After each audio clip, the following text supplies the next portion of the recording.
Alright, so I'm going to do this in a YouTube short format because apparently video is the only way I can really explain this concept. So we have an arrow here and a stream of airflow here. Now if you don't know what a vector diagram looks like, this is the simplest version you get.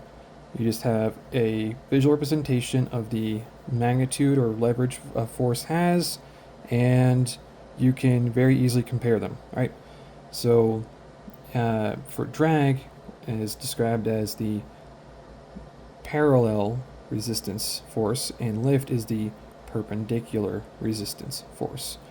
So if you look at the parallel direction, we have this much area in the front. So any drag created up here pulls the tip to the side, and any drag created back here pulls the tip, well, really pushes the back end, which pulls the tip to the center, right?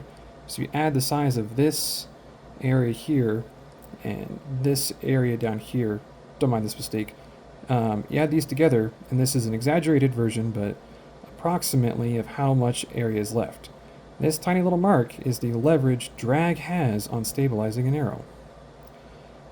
If we look at the perpendicular force here, we have, this is 11 units long if you count the point, 13 units in the back if you count the knock. I count it that way, doesn't really matter.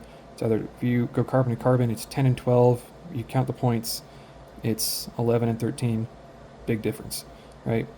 You add these together, right, against each other out, and here's the leverage lift has, just on the shaft alone. We haven't even talked about the vanes, but just the shaft alone, here's the leverage you have.